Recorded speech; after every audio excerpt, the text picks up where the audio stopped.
A ver, este video se llama... ¿Qué? Este autor de cómics perdió todo por su secta. El cómic mexicano. Kaboom Studio.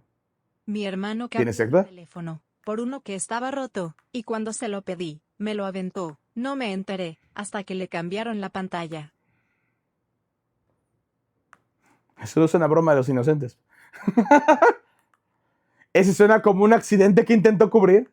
Pero terminó muriendo en la pobreza debido a sus creencias Mortal místicas y Kombat una 2 serie de no malas sale. decisiones. ¿Qué diantres pasó?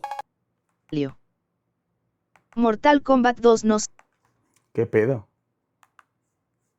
Ah, ya mis notas.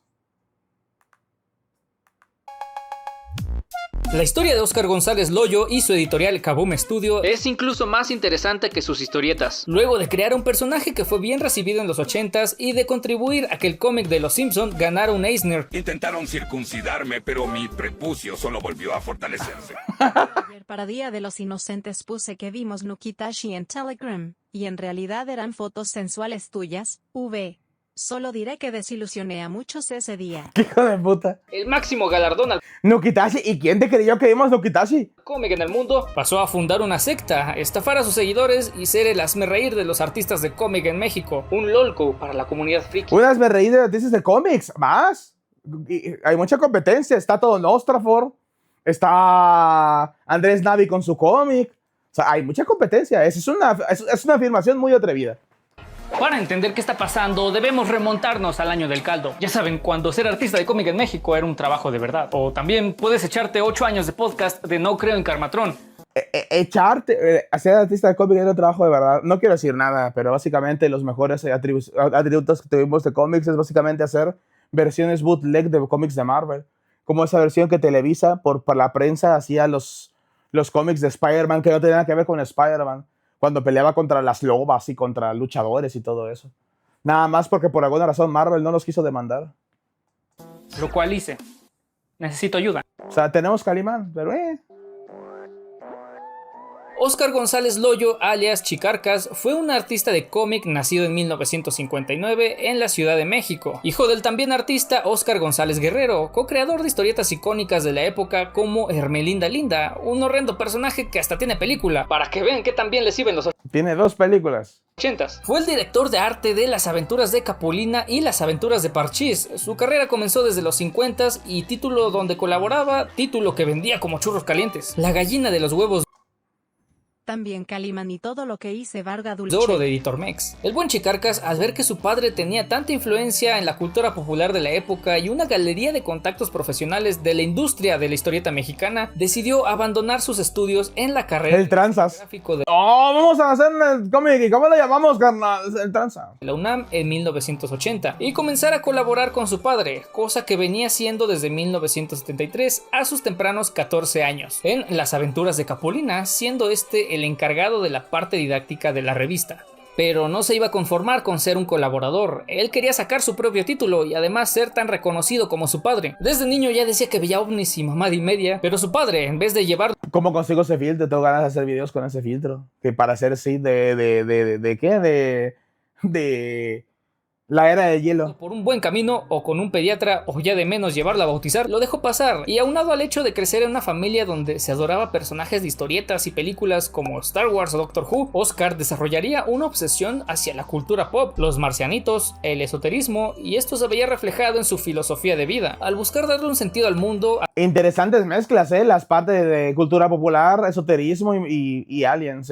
Sí, se super combinan. a través de elementos fantásticos presentes en su día a día. Por eso es que no me dejaban ver Dragon Ball de niño, ahí están las consecuencias. Dragon Ball significa la bestia en venida. Su padre se daría cuenta de su error demasiado tarde, tratando de enderezar a su hijo hasta sus últimos días, pero el daño ya estaba hecho. Trataban de enderezar al hijo, lo único que no hizo fue quitarse el cinturón y golpearlo. Como dijo Bender alguna vez, ¿han pensado de vez en cuando apagar la televisión, sentarse con sus hijos y golpearlos? Los maestros cósmicos lo habían tocado. Oscar se veía a sí mismo como el prota del anime inventado en su cabeza, creciendo con un resentimiento hacia la gente que lo veía raro y criticaba su manera de ser. Sí, en pocas palabras, era ese compañerito incómodo del salón. Para 1982 ya había sido acreditado como artista principal en Las Aventuras de Parchís, una historieta basada en la popular banda infantil española. Mira, ahí está el Hombre Araña Capulina, no es original del gordito ese de los shorts. Más que reconocida en México, donde mezclaban a los personajes de la agrupación con seres fantásticos como aliens, dragones y esas madres, algo que veríamos repetido en Zor y Los Invencibles, un título original de Óscar González Padre, del cual Loyo se basó para crear a su popular Karmatron. Para finales de los 80s se había consolidado como un ilustrador prolífico, trabajando incluso para clientes japoneses, haciendo portadas para Los Picapiedra, The New Speed Racer, Tiny Toons, Looney Tunes, por mencionar algunos. Óscar, al ver la popularidad de Mazinger Z y Transformers, decidió hacer su propia versión, con juegos de azar y mujerzuelas. Y aquí está, Karmatron y los transformables. Juanito y los clonosaurios. Una comparación perfecta. Quien Oscar presume Los transformables. haber vendido 100,000 copias por número, pero siendo más realistas y según Luis Gantús, fue en 1988 cuando Karmatron llegó a vender 40,000 copias por número. Galvatron, como sería conocido después, era una copia de Transformers, No me digas. pero le daba el particular giro de que estos transformables no eran robots en sí, sino que se trataba de unos chicos que al estilo de Ben 10 se transformaban en estos guerreros metálicos con un toque oriental. A ver qué pasó ahí, Evangelion, Ben 10. Nos deben una explicación, porque eso sí, cualquier cosa que se pareciera a Karmatron era un plagio para él. En su búsqueda por darle un sentido más profundo a la historia, mezcló la teoría de los alienígenas ancestrales, el budismo, esoterismo y creencias mayas en la trama. Puta madre, metió la cienciología, ya vamos mal, A convertirse en un panfleto pseudocientífico y espiritualoide más que en una historieta de ciencia ficción. En Sí, cienciología. cada Ojo, el vato empezó la Biblia de ahí, número de Karmatron aparecía una sección titulada El Manual del Guerrero Kundalini, en donde Oscar se explayaba con sus pajas mentales y rara vez compartía conocimiento científico de verdad. Del 86 al 91 se considera la etapa clásica de Karmatron, con 298 ejemplares y muchos de ellos con similitudes muy descaradas. Lo jodido es ver, o sea, para existir esa foto es que alguien tiene la colección de esa mierda. Por ejemplo, Doctor Strange de Marvel en el número 20, cuya portada es básicamente una calca. Algo chistoso es que él criticaba profundamente a Marvel y bien que les copiaba. Simplemente una calca. Algo chistoso es que él criticaba profundamente a Marvel y bien que les copiaba, siendo esta una de las muchas hipocresías y contradicciones de este señor. Cabe mencionar que se publicaba semanalmente, o sea que para llegar a las 32 páginas por número, tenían que retacarlo así cual panfleto propagandístico de Atalaya. La primera mitad de los 90s fueron sus años dorados por pura suerte, ya que comenzaba a morir la industria del cómic nacional junto con Karmatron. Oscar se dedicó a buscar por otros lados. Comenzó a morir, sí, pero fue picada la... Trabajó como director de arte en el programa de Plaza Sésamo en México. Karmatron pasaba por lo que sería su última época de bonanza y Oscar se fue a los United para colaborar con Bongo Comics y dibujar al Bart Simpson y al Homero Simpson y a la niña Bart y a la mamá Bart y al amigo de Bart. El pic de su carrera llegó cuando él, junto con otros artistas como Jill Thompson, Scott Shaw, el gran Sergio Aragonés Me va a dar risa que comentemos a Nostrafor o que hablemos de Team Loco que se metió ahí, yo no sé. y Doc TenNapel, sí, el creador de Terrícola Jim, ganaron el premio a la industria del cómic Will Eisner por su trabajo en La Casita del Horror de Bart Simpson número 5 en el año 2000. La fama se le subió tanto para considerar a Sergio Aragonés y a Will Eisner sus amigos del alma, para después pasar a criticarlos, principalmente por no compartir sus ideas sobre los cómics y la vida en general, cosa que repetiría con muchos otros artistas, como podrían ser Humberto Ramos, Bachan, Pato Delgado. Humberto Ramos, madre mía, con esto se puso así, si el vato es una diva. Al llamarlos amateurs, traidores, mentirosos, entre otras cosas feas que conocieran más adelante. Loyo regresó a México sintiéndose una especie de dios que venía a salvar la industria del cómic mexicano. Literalmente serían dioses en Japón de haber tenido la oportunidad, según palabras de su pareja cósmica Susana Romero. Nos han hablado de otros países como Japón, nos dicen ¿qué hacen allá? Aquí serían dioses. ¡Oh, no! ¡Gringue! Se dedicó más bien a... ¿Qué pedo? Claro que sí serían dioses allá, depende. ¿Qué tan bueno serán los isekais? Oh, chingón. ¿Sabes dibujar lolis? ¿Sabes dibujar personajes ancestrales de 1000 años como lolis? Perfecto, tienes futuro. Aclarar que todos tenían que dejar de imitar a los dibujantes exitosos de la época y en vez de eso, seguir a los grandes maestros del cómic tradicional mexicano. Desde luego, considerándose él mismo uno de ellos. A partir de aquí comenzaría su descenso a la locura, ya que unos años antes había fundado junto con su padre y su novia Kaboom Studio, una pequeña empresa de artistas locales con la misión de poner en alto el cómic mexicano y ser dueños de sus propios personajes. Esto tras el cierre de Editor Mex, ya que no se dedicaba a lanzar parchís o Capulinita, sino que optó por dibujar senos enormes en primer plano y mujeres con lencería de tigre. Sí, pasamos de cómics de preescolar a estas revistas cochinotas para microbuseros. Microbusero, carnal. Pero si la revista de Vaquerito es básicamente la piedra fundacional del cómic mexicano, hermano. Loyo se había juntado con su novia, pareja cósmica, Susana Romero, quien ya tenía un chamaco, para así fundar lo que se convertiría en la editorial mexicana más polémica del mundo underground. Y con polémica me refiero a que eran la comidilla de artistas de cómic de la época. Sus anécdotas mantenían unida a la comunidad comiquera en los años 90 y principios de los 2000. Porque siempre necesitamos a alguien así en un medio. Oscar fue un factor de unión en el medio. Durante cierto tiempo permitió arrancar muchas cosas y no estarnos partiendo la madre entre nosotros como siempre lo hicimos en los 90.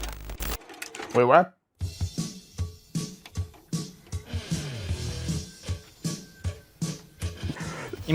Crear tu propia fantasía y hacer todo alrededor de ella. Y no solo eso, sino La cienciología lo sabía. La puta cienciología se metió ahí. que tienes la facilidad de palabra para lograr convencer a otras personas. ¿Habrás escuchado del Doomverse y la fallida editorial Nostrafort? No, para nada, nunca. Primera vez que lo escucho, jamás.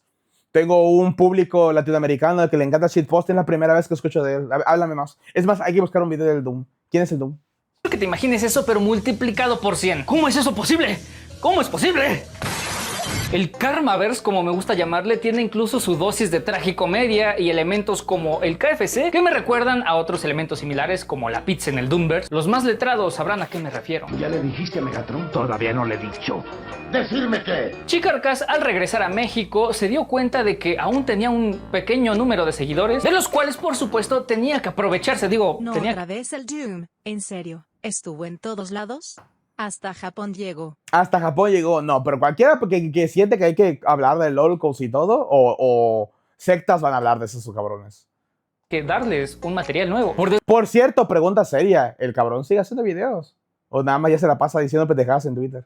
Yo ahora sí no he sabido nada, que tengo como año y cacho de no saber nada de él. Desgracia, no hubo ninguna oferta tras hacer público su interés por colaborar con algún editorial. El estilo de dibujo ¡Sepa Dios! Esa respuesta me gusta. de Oscar González Loyo ya había pasado de moda. Ahora la gente estaba buscando algo más americano, que se pareciera más al manga quizás. Algo que cómics como Meteorix o Soul Keepers supieron aprovechar. Aún así, Oscar consideraba que al público a fuerzas tenía que gustarle lo que él estaba haciendo. Y prometía a sus seguidores, cual Mesías, que iba a regresar a la cima. Porque después de todo, Karmatron había sido un éxito hace 10 años, hace 20 años, 30 años. Kaboom se creó con el propósito de no dejarle tan valiosos personajes a una maquiavélica editorial, cosa que le había servido a Image Comics en Estados Unidos, pero carnal, estamos en México, aquí se necesitan palancas, se necesitan contactos El Doom fue papearse al Dallas 2 veces, de ahí en fuera nada.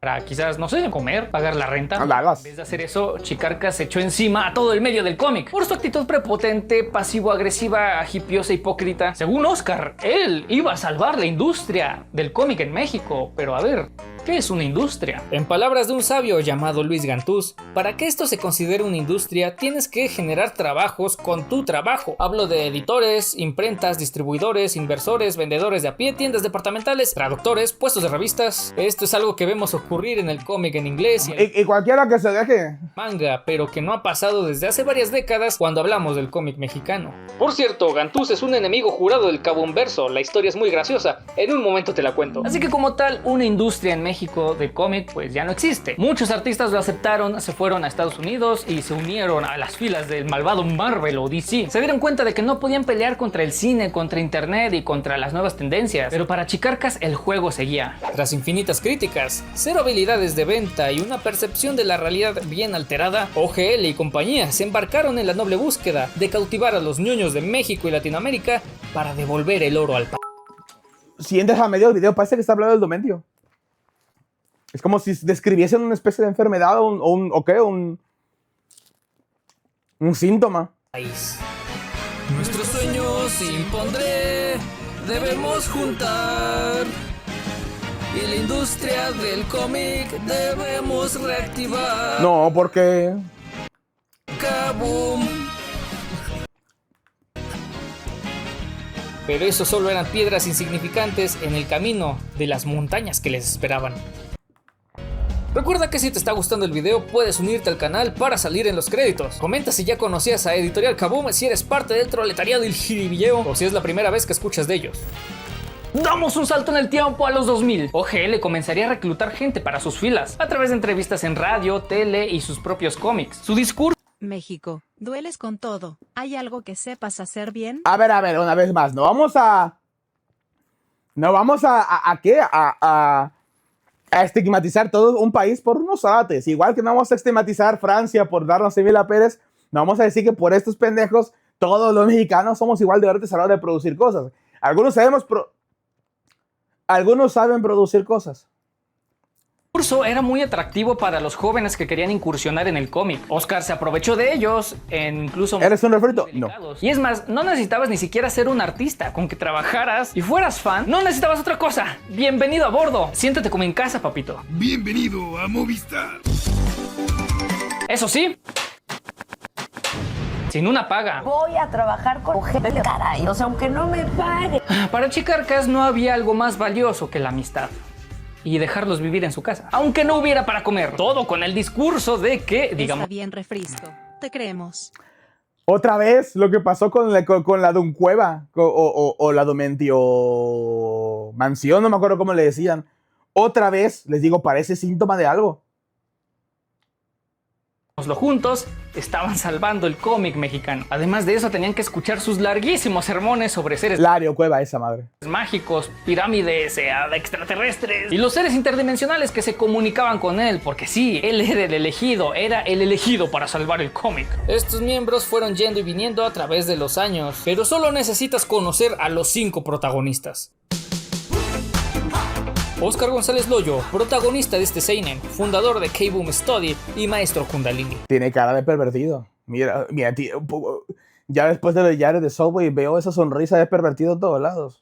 Susana Romero, concubina de OGL, escritora, editora en jefe, subdirectora general de asistencia editorial de contenido transmedia y su puta madre. Si esos lentes no los colocó él de manera sobrepuesta, tomarte una foto con esas madres, es decir, douchebag. Amenazada por la belleza y juventud de Mariana Moreno. Tiene un hijo, el chefcito de la casa. Poderes, rayos pasivos. El chefcito no lo ponen a guisar y a limpiar, es lo que ellos salvan en el cómic. Agresivos y escupir veneno. Horacio Sandoval, el guacho, probablemente el único talento real del equipo. Es el miembro más exitoso además de Oscar, pero no tanto como su hermano Gerardo Sandoval. Sí, ese Gerardo Sandoval. Y aún así decidió quedarse en Kaboom Studio. La codependencia existe y debe tratarse con un profesional. Dato curioso, probablemente se cogió a Susana Romero. José Tonatiu Rocha, alias El Tona, director de producción y diseño, certificado machista y fan de cuties. Ha trabajado para grandes clientes como y publicidad. Mariana Moreno, la carne fresca del team, alias La Bombilla por su frentezota. Susana Romero se encarga de remarcar sus pequeños defectos para... ¡Alias La Bombilla por la frente! ¡Qué cosa de puta! Y luego yo soy el cruel. Que conozca su lugar, talento, su frentezota. Susana Romero se encarga de remarcar sus pequeños defectos para que conozca su lugar. Talentosa ilustradora quien actualmente trabaja para Disney. Pudo hacerlo en su juventud y ahorrarse mucho tiempo, pero decidió quedarse en Calcatrón y los Invendibles. En serio, esta gente necesitaba ayuda, mano. Los demás eran espías, infiltrados o trolls, o como diría OGL, infieles enemigos jurados de nuestros guerreros Kundalini. Conozcamos ahora a algunos enemigos. OGL, con la percepción de la realidad bien alterada, pensaba que debía cautivar a los niños cual monos viendo frutas por medio de Karmatron. Tanta era su fe ciega que produjo un episodio animado para tele basado en este personaje que por falta de calidad perdió por completo el interés del cliente, que en este caso era Televisa. Un enemigo más en la lista negra. Hagan estudios de mercado antes de lanzar un producto, gente. Chicarcas se ganó el rechazo de artistas como Humberto Ramos, quien lo veía como un aferrado ingenuo que se hablaba al ombligo. Cabe mencionar que fue miembro de Kaboom Studio y trabajó con ellos un breve tiempo, hasta que comenzaron a tener roces. Él, siendo más precavido, se quedó en Estados Unidos trabajando para DC y Marvel, lo que para ojos de OGL era un acto de alta traición. Llevarle la contraria a Oscar es un pecado capital que se castiga con no comer y la exclusión del equipo hasta recuperar su rango. Y luego dice que no tiene una secta. Y Sergio Aragonés, su mejor amigo y fiel compañero del cómic, sí, él preferiría no hablar de Oscar y sus creencias mágicas, ya saben, para no meterse en pedos. Y eso que dibujaba para Mad, o sea, para no quererse meter en polémicas, está cañón.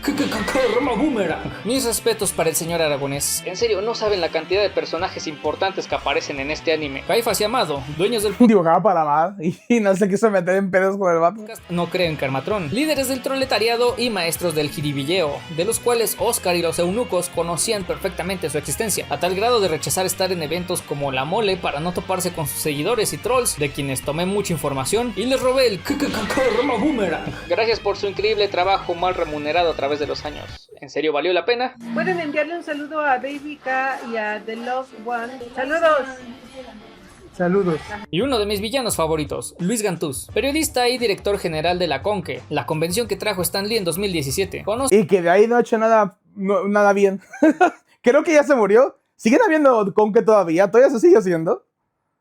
Conoció a OGL en los 90s mientras organizaba la primera convención. Gantús fue a su casa y al ver los dibujos colgados en las paredes se dio cuenta de que era el autor de Parchís. Emocionado le dice que fue fan y creció con estos cómics. Oscar le dice, sí, pero también crea Karmatron. Gantús, todo basado a sus 20 años, le dice que no le interesó, es más, ni lo leyó.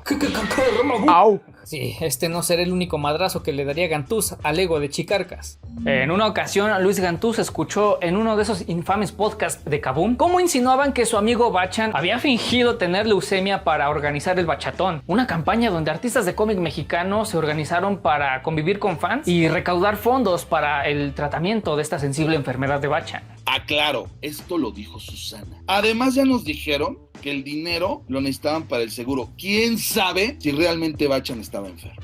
Putísima y se casó de blanco. Ahora sí, las épicas metidas de patas. A ver.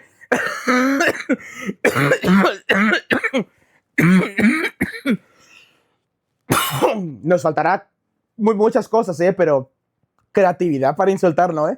Putísima y se casó de blanco. ¿Qué es esa mamada? Los errores de los cachunes fueron muchos, pero meterte con el organizador de uno de los eventos de cómics más grandes del país es cavar tu propia... Repito, eso fue una colacón que ya por Stan Lee, ya de ahí no creo.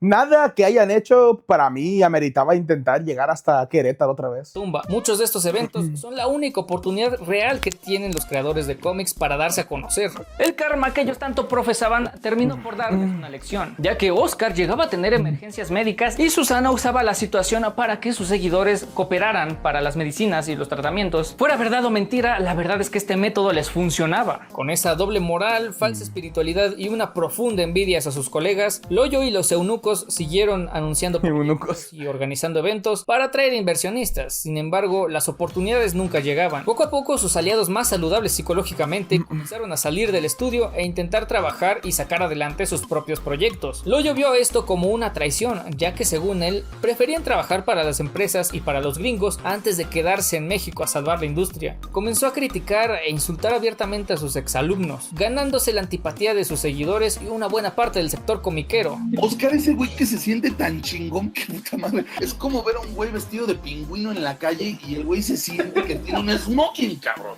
Era gracioso ver cómo Chicas y compañía evitaban ir a convenciones como Conque o La Mole para evitar encontrarse con estos compañeros que ellos consideraban malvibrosos y espiritualmente raquíticos, a tal grado de presentarse en exposiciones que nada tenían que ver, como la Expo Bebé en 2012. ¿Qué? Una técnica rara de marketing de OGL. Los resultados sí solos. Esto lo enloquecía. El ovni que vivía abajo de su casa no estaría contento si permitía que otro seguidor más se le escapara. Ya tienen mucha información en el mundo exterior. Esto podría llevarlo a la ruina. Todos están contra ti, Bart. Debes matarlos a todos. Todos deben morir. Para no perder a más miembros con las críticas y ataques y falta de apoyo, Oscar transformó a su grupo en una especie de séquito, de comuna, digámoslo, de secta, liderados bajo su persona, transmitiendo su personalidad, sus gustos, sus miedos a todos y cada uno de sus... Perfecto, voy a hacer una secta, chicos. Es hora del ascenso. Manténgase cerca conmigo y solamente los fieles ascenderán. Un cometa pasará y todos iremos allá arriba. Pero únicamente lo harán si siguen mis enseñanzas. Y mis enseñanzas son...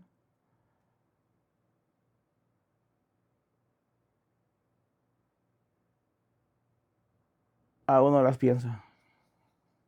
Sus miembros, separando a los más jóvenes de sus familias y obligándolos a trabajar para mantener al estudio. Esto incluye la casa, el mantenimiento de su enfermo padre, Óscar González Guerrero, y procurar el bienestar de sus involucrados, especialmente de él, el líder. Los miembros eran celosamente... Sálvelo, por Les prometo un paraíso donde podrán tener a su furro ¿Qué favorita. animal furro sería? O gran manatí sagrado. cuidados por el señor. Imagínate que uno de ustedes quiera de la misma furra, ¿no? ¿Y qué pasa allá? Se duplica. Les prohibía leer y contestar La comentarios comparten. sin su autorización. En el coche no cabían todos, así que quienes fueran al cine o a restaurantes tenían que ganar. Por lo regular los veías vestidos iguales, una camisa Ay, negra güey. con el logo de su editorial. Ellos tenían un itinerario que cumplir. Religiosamente los sábados eran de películas y se aventaban, yo que sé, un maratón del Señor de los Anillos, de Doctor Who, y se sentaban a analizar los mensajes ocultos que los Anunnakis ascendidos habían No se parece nada a lo que hacemos, ¿eh? Hacer una guerra furra por Lola Bunny. puesto en esas No, creo que a esta gente le calenta más Rinamón. ¿En serio vamos a alabar a alguien que promete cosas y no las cumple? películas. Y entre semana era discutir cómo iban a meter estos mensajes en sus cómics para sus seguidores refileros. Líder. Líder. A ver, uno que otro por ahí despierta, ¿no? Leyendo Karmatron. Los miembros de esa familia debían financiar proyectos personales de algunos elegidos. Sí, principalmente eran ideas de Susie Romero. Y como era típico, no se vendían. Un ejemplo es el relanzamiento de Blue Demon Jr., donde ella, siendo la principal guionista, relataba explícitamente una escena de violación y posterior desmembramiento en un cómic que supuestamente iba dirigido a niños. Porque sí, a pesar de dedicarse a separar familias, Loyo quería dirigir su atención a estas mismas. Esta perturbadora escena digna de Crossed o de The Boys de Garth Ennis solo podía venir de la retorcida mente de Susana. Oscar, en vez de escribir, pasaba la mayor parte de su tiempo protegiéndose y tratando de limpiar su nombre, atacando a críticos y a trolls, lo cual, en vez de apaciguar... En Twitter, ¿verdad? Les digo, es un síntoma. Son síntomas estos, son las mismas chingaderas que hace el otro baboso.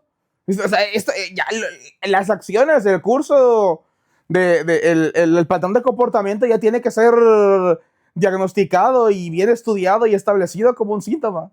Las aguas las empeoraba aún más. ¿Qué hace usted? Yo tengo la realidad alterada. Me creo, ¿qué? La última Coca-Cola del desierto. ¿Y cómo invierte sus días libres? En Twitter. Diciendo pendejadas de la gente que me cae mal o la gente a la que le caigo mal. Perfecto, usted tiene dominitis. Esto derivó en conflictos y cadenas como Sanborns o Mix.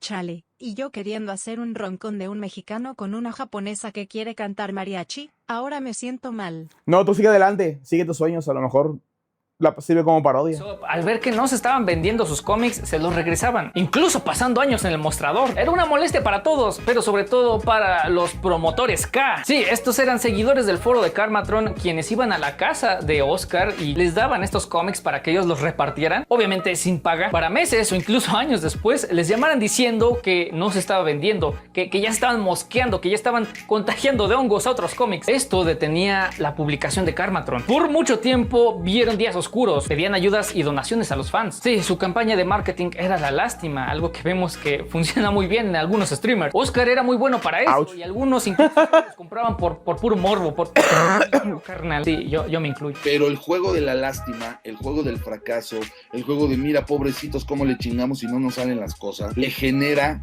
por lo menos dinero para tragar. El control que Oscar imponía a sus seguidores era tal que grababa las llamadas que solo con su autorización podían publicar o comentar cosas en Facebook, en sus foros. Controlaba dónde se sentaban, el dinero que llegaba, que cuando lo tenían lo volvía a invertir en cómics, al punto de que en ocasiones no tuvieran ni para comer. Algo de lo que se sentían orgullosos, todos con el cerebro lavado bajo la premisa, digámoslo juntos, de salvar el cómic mexicano. Y una característica de cada un estudio es que presumen lo que les vende. Ellos presumen mucho que son capaces de sacrificarse por el cómic al grado de no comer. Lo repetían en varios podcasts sin que nadie les preguntara, ellos solitos embarrándose. Exponían sus carencias y decían que era por un bien mayor, cual como una hippie vegana. Pero luego les haces esa observación. Por ejemplo, el día de la reunión de Karmacuates ahí, llevaron pastel, llevaron varias cosas. A alguien se le ocurre decir, ahora sí aprovechen, atásquense ahora que hay. Un momentito de silencio incómodo, que luego Susana se encargó de romper con un comentario jocoso. La realidad es que no estaban orgullosos y no podían pensarlo en voz alta. porque él estaba escuchando. Presumir de algo que careces o de plano no tienes es una característica común en alguien inseguro o Se lo rompí sentado en el cuarto. satisfecho consigo mismo, elemento que está siempre presente en lolcos que quieren resaltar cosas que evidentemente no tienen, como Espartaco 18 o Rich Espinosa, por mencionar algunos. Dilo, di el bueno, dilo. Que no te dé pena, que tenemos uno y es internacional. Dilo. Que evidentemente no tienen, como Espartaco 18 o Rich Espinosa. Rich Espinosa, Espartaco 18, no, saca el grande, saca el pesado. Por mencionar algunos, esta actitud infantil la vemos presente en Chicarcas. Un ejemplo es esta foto de él con un fajo de billetes, una de las muchas evidencias de este pensamiento inmaduro. Ahora sí podemos entender el contexto Un fajo de billetes de 200, no de 500 o de 1200. de esta sublime foto tomada por allá en 2010, donde se ve a todos los miembros de aquel entonces compartiendo una cubeta de KFC. Digo, la comida de KFC nunca ha sido muy barata que digamos, pero tampoco es un plato del cual uno suele presumir en internet. No sé, ahorita la cubeta ¿de qué? De 24 piezas llegó a los 600 baros. Yo creo que ya es de burgueses. Cosa que ellos hacían muy seguido, con prácticas como ir al cine o ir a un McDonald's, donde siempre hacía falta uno que otro miembro. Juez, sí, riqueza, McDonald's y el cine, su riqueza, Este no se lo había ganado. Más que burlarme, esta situación me dio mucha lástima, pero quizás en la retorcida mente de Chicarcas, este era un recurso desesperado para generar empatía entre sus seguidores. Los trolls tienen la intención de advertir a los incautos, dijo un antiguo miembro promotor de Kaboom. Todo el troletariado original de estas lolcows eran antiguos fans de Karmatron, que al conocer el trasfondo de la editorial terminaron por caer del encanto del cómic, ya que pues sabían cómo era este señor. Muy similar a lo que sucedió con Dan Snyder y los que seguían la serie de iCarly o Drake y Josh. Y es que muchas veces es difícil, si no es que hasta imposible, separar a la obra del autor. Los promotores que iban a la casa K veían cajas enteras de Karmatron y los invendibles acumuladas en la cochera, en la cocina, en la sala. Torres y torres que básicamente les echaban una sábana encima y ya tenían sofá nuevo. Dependiendo de cómo los acomodases. Aquí, órale. Sábana encima y un colchón. Manolo con lo de pero no se acaben los dulces. Borraban toda la casa. ¿No lo escuchó? Hallaron todo un almacén lleno de ellas. ¡No valen nada! Esto lo comprobé el día que fui a conseguir cómics de Karmatron y de OGL. ¿Por qué fuiste a hacer eso? En una librería que se especializa en cómics mexicanos. Desde el 2002, 2003, carnal. O sea, más de 20 años. Por ejemplo, este número de Karmatron número 4 tuvo una impresión de 20,000 copias. 20,000 copias por número. Y la tienda tenía 19,995. Para Oscar, vender 1,000 copias era de miserables. Mejor vende dulces afuera de tu casa, te va a ir mejor. No lo digo yo. O sea, poca gente es la que cree en el cómic mexicano y aún así tiene la osadía de burlarse de ello. Esto nos da una idea del ego y ambición desproporcionada del autor. Los últimos 3 fans de Karmatron terminaron por renunciar a... ¿Qué es Karmatron, coño? ¿Qué me estaba hablando viendo un video de todo el tema? A defender al hoyo cuando se dieron cuenta de las evidentes copias y plagios a otras obras por parte de sus artistas, quienes se quejaban de que en realidad eran... Creo que están peores que Nostrafor. Quién sabe, es debatible, porque Nostrafor tiene el pedo de que al menos fue digital. Nada se amontonó, pero también tuvo el pedo de que puta madre, no me acuerdo cuánto valía la revista. A ellos a quienes... Para un montón de historias independientes. Un bonche, más bien. Desplagiaban. Su falta de criterio y creatividad era injustificable, y las viñetas que hacían reflejaban el ambiente en el que vivían. Porque pues, es evidente que sí tienen ego, pero que nadie va a tener más ego que Oscar. Y la táctica de Oscar es, te voy a humillar tu ego, te voy a bajar tu ego, te voy a humillar, te lo voy a bajar con el mío. A eso sí, el mío no me lo toques.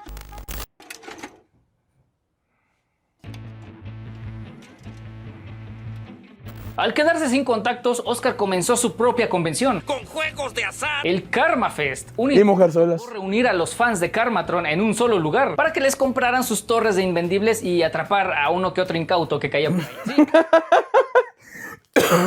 Y como era de esperarse, fue todo un fiasco. Un pretexto más para sacarle dinero a sus 3 seguidores, ya que cobraba por adelantado la entrada y muchas veces terminaba por cancelarse. Y bueno, Oscar, cansado de las burlas y de ser el chiste de la industria del cómic, se volvió loco. El odio y el hambre lo llevaron a traicionar a mucha gente por sobrevivir. Empezando por Hacienda, ya que no pagaba las regalías. A ver, para empezar, ni siquiera pagaba los sueldos a los miembros de Kaboom. Logró escaparse del SAT durante su estancia en este mundo. Oscar y compañía... ¿se murió? Costó como 12-15 dólares de salida, y iba a ser más, pero se echaron para atrás y terminó en $9. El hambre, tú. no dudaban ni un segundo en aprovecharse de sus seguidores. Una vez entrados en confianza, les pedían prestado dinero usando cualquier pretexto y no se los devolvían. Pues chavos, no sean pendejos igual que yo.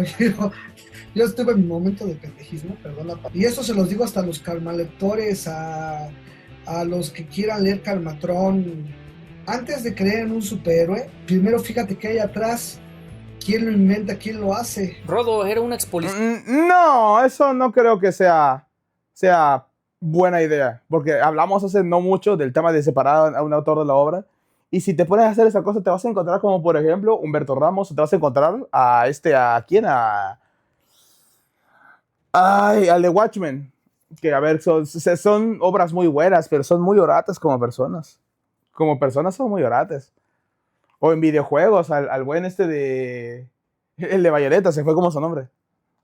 ¿Quién? Alan Moore. El de los videojuegos, ¿qué? ¿Cómo se llama el de Bayonetta? Se fue el nombre.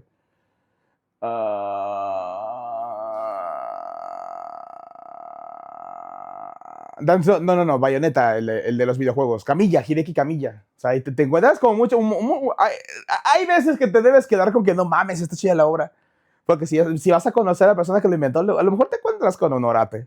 Leyó Karmatron en su infancia. Cayó en un difícil momento en las garras de OGL y este se aprovechó de que era un fan del personaje. Lo convenció de trabajar para ellos y en un momento de necesidad, el actor de voz Javier Rivero, quien también era parte de la secta, buscó ayudarlo y organizar una colecta para una operación de córnea de Javier Rivero. OGL se negó diciendo que Kaboom no se prestaría para eso, ni que fueran Bachan. Ellos eran primer mundo. El chiste es que ¿De qué hablas? Alan Moore es un amor de persona si no le hablas de la industria del cómic. Y cuando lo conoces, ¿qué crees? ¿Vas a querer hablar? ¿A poco si es un orate el de Bayonetta? No es que sea un orate, ¿cómo te digo? ¿Has leído su tweet? Cuidado con Alan Moore, que te puede lanzar su maldición gitana diagonal irlandesa. Lo hizo con Zack Snyder y ya ves en qué acabó. Le sacó. Es especialito. ¿Cómo te diré? Cuando fans de manera buena onda preguntaban, cuando salió, creo que era Bayonetta 2, no me acuerdo, o cuando iba a salir Bayonetta 2, decían, oiga, ¿y vamos a poder tener Bayonetta en Xbox o PlayStation? Que era una pregunta genuina, porque Bayonetta 1 fue multiplataforma. Bayonetta 2 fue cuando ya el juego fue comprado por Nintendo, Platinum Games. Nada más que, pues, obviamente, no todos los fans están metidos en la industria del juego, entonces, de los videojuegos. Entonces, hay gente que hizo una pregunta legítima de, oiga, ¿va a ser multiplataforma el Bayonetta 2 o algo así? Y el vato les decía, sí, claro, y también por ahí dile a Nintendo si Super Mario va a salir en Xbox también. Metroid, diles, a ver si va a salir en PlayStation. Así les decía, el puto sarcasmo el vato. Casi 40,000 pesos a Rodo y ni madres que lo ayudaron y ni madres que se los devolvió. En entrevista para no... Cuando estaban, ¿qué? Cuando estaban con el Bayonetta 3, el vato cada que le decía algo decía, oh, coño, déjenme estar preguntando. El juego estará cuando esté. No mames, que Kaboom Comics hicieron rebelde. Pues con razón se estamparon en el piso. No creo en Karmatron. Rodo también revela que Televisa... Thomas Astrup también es un orate. Les pidió hacer un cómic de RBD con OGL al mando. La tarea era hacerlo con un estilo de manga, pero ellos no dibujaban manga, así que buscaron a alguien más que lo hiciera. Para sorpresa de nadie, el cómic terminó siendo un fiasco, dibujado por terceras personas, y finalmente Televisa se dio cuenta de la mala calidad, cancelándolo al instante. A ver, vamos a ser honestos. Quien haya tocado esa madre iba a ser una mierda. RBD. Son muchas anécdotas de diferentes personas que salieron estafadas de esta secta editorial de Cuarta, lo que contribuyó aún más a que, cual señoras que deben la tanda, se escondieran de todo el mundo, terminando por afectarlos más que sacar provecho, ya que nadie quería colaborar con ellos ni... Me daría risa ver un rostro conocido, ver de repente al Inspector Gig, a Chuck Calderón, a Diniquillo. En ese tiempo era más famosa la parodia, no porque el cómic oficial... darles distribución por tan mala fama. Entre los personajes infames, además de Susana y Oscar, tenemos a El Tona. Tonatiuh es todo un personaje en el Karmaverso. Es el típico rockero que odia todo lo nuevo y vive de sus viejas glorias. En algún momento hizo un libro para colorear de Dragon Ball Z. LGBT. Si calentaba, Perdón, tengo una debilidad. Y ya con por eso las no lo podías pelirrojas bajar de las aparte nubes. morenas. Él diciendo que había trabajado para el mismísimo Akira Toriyama como su ilustrador oficial, teniendo el descaro de autografiar mangas de Dragon Ball a pesar de que, ya saben, Estudio K debía odiar el manga. Mariana Moreno, quizás la persona más interesante en el omniverso de Kaboom, y el caso más lamentable. Su mente fue secuestrada por OGL a sus 16 años. No terminó su carrera y le había prometido éxito y fama. La llamaba la niña genio. Ni siquiera había terminado de crecer y Oscar ya la había convencido de unirse al lado oscuro.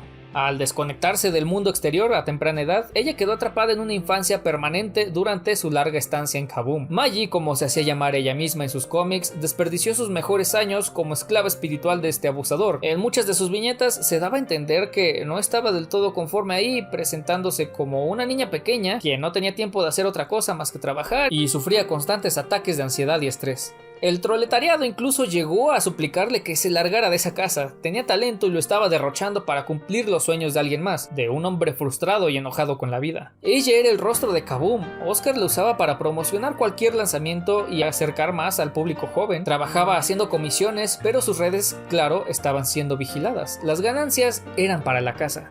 Uno de los momentos más penosos donde Magi estaba involucrada como representante ocurrió cuando un youtuber de habla inglesa la entrevistó pensando que se trataba de alguien que formaba parte de la editorial Kaboom de Estados Unidos, quienes imprimían títulos de Cartoon Network como Hora de Aventura o Un Show Más.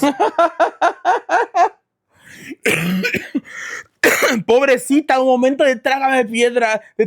Esperen, ¿ustedes no son los de Kaboom? La editorial exitosa de Cartoon Network. No, nosotros somos mexicanos. Ah, ¿y qué tienen? Tenemos un mal bootleg de Transformers. Se llama Karmatron. ¿Quieres leerlo?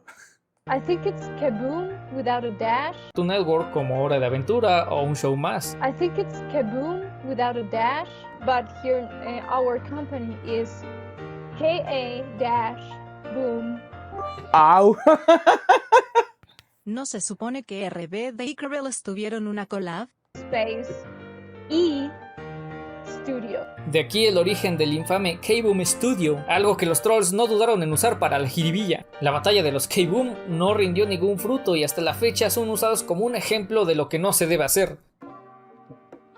Mi camino con Oscarín es como el de muchos. Primero fue mi héroe, luego fue mi amigo y luego fue mi bufón, ¿no? Yo le estoy agradecido. Mi bufón, ahí lo dejó, Oscar, las muchas cosas que hizo por mí y siempre lo estaré. Pero en algún momento de su vida, él comenzó a confundir el significado entre agradecimiento y servilismo. Lamento mucho ese hecho, que al final fue lo que nos separó. Incluso en sus mayores éxitos fueron expertos en fracasar. OGL pudo usar el prestigio que le dio ese Eisner para ganarse la vida dignamente y no creerse el salvador de la industria, que con ellos demostraba estar más que muerta. Se dice que ni siquiera le dejaron quedarse con la Persea porque otro artista se lo merecía más por la antigüedad. Aún así él se lo quedó y fue su corona, de ahí no lo bajabas. Decía que estudios en Hollywood estaban estudiando sus historietas para hacer una película, lo cual por supuesto no es cierto. Me contactaron, pero dije, nah. Y por eso se fueron con Michael Bay para Transformers. Qué culeros. Pero en su mundo de fantasías y ensoñación, todo era posible. Oscar González Loyo falleció el 7 de febrero de 2021 tras una complicación cardíaca. O sea, hice COVID. Una vida sedentaria y mala alimentación. Nah, ya me lo vendo bien. Sus enfermedades terminaron por pasarle factura y ese trágico día murió un sueño. Hoy en día los blogs están inactivos, Magi finalmente salió de la secta, las desventuras de los Kaboom llegaron a su fin, Huacho y Susana tuvieron su final feliz, todavía rentan esa casa en satélite, usan las montañas de Invendibles para prender la leña, tienen planes de seguir publicando Calcatron. Las montañas de Invendibles para prender la leña. Se siguen peleando con el Oye, con algo tienen que quemar para cocinar el pavo. proletariado. Como todo en esta vida, ahora no quedan más que recuerdos, vestigios de ese editorial y los buenos tiempos de jiribilleo. Los puedes hallar en librerías especializadas de cómics, como la de Zapata en la Ciudad de México, puestos de revistas viejas y uno que otro creador que aún se acuerda de tirar jiribillés de vez en cuando. Algunos otros en vivo lo ha mencionado Susi Romero. Entiendan, es un troll, es divertido, está loca, está jodiendo. Te equivocas, Clemen, eso fue invento de Humberto y Miklo. Para que lo sepas, mi esposo no está muerto. El hecho de que no haya resultados porque no quiere darle gusto a los troles. ¿Qué pedo? Es que es gracioso. Cuando no te quieres reír, pero... No van a dejar descansar en paz ese cabrón. Aunque el cómic latino no esté muerto, está en un estado agonizante. Si quieres aprender más... No, no es cierto. A ver, Nostrafor Carrea, estoy segurísimo. Convénceme, escuche mis palabras. Nostrafor Carrea, pronto lo sabremos. No está muerto, solamente está en un estado de animación suspendida, reuniendo poder en el espacio.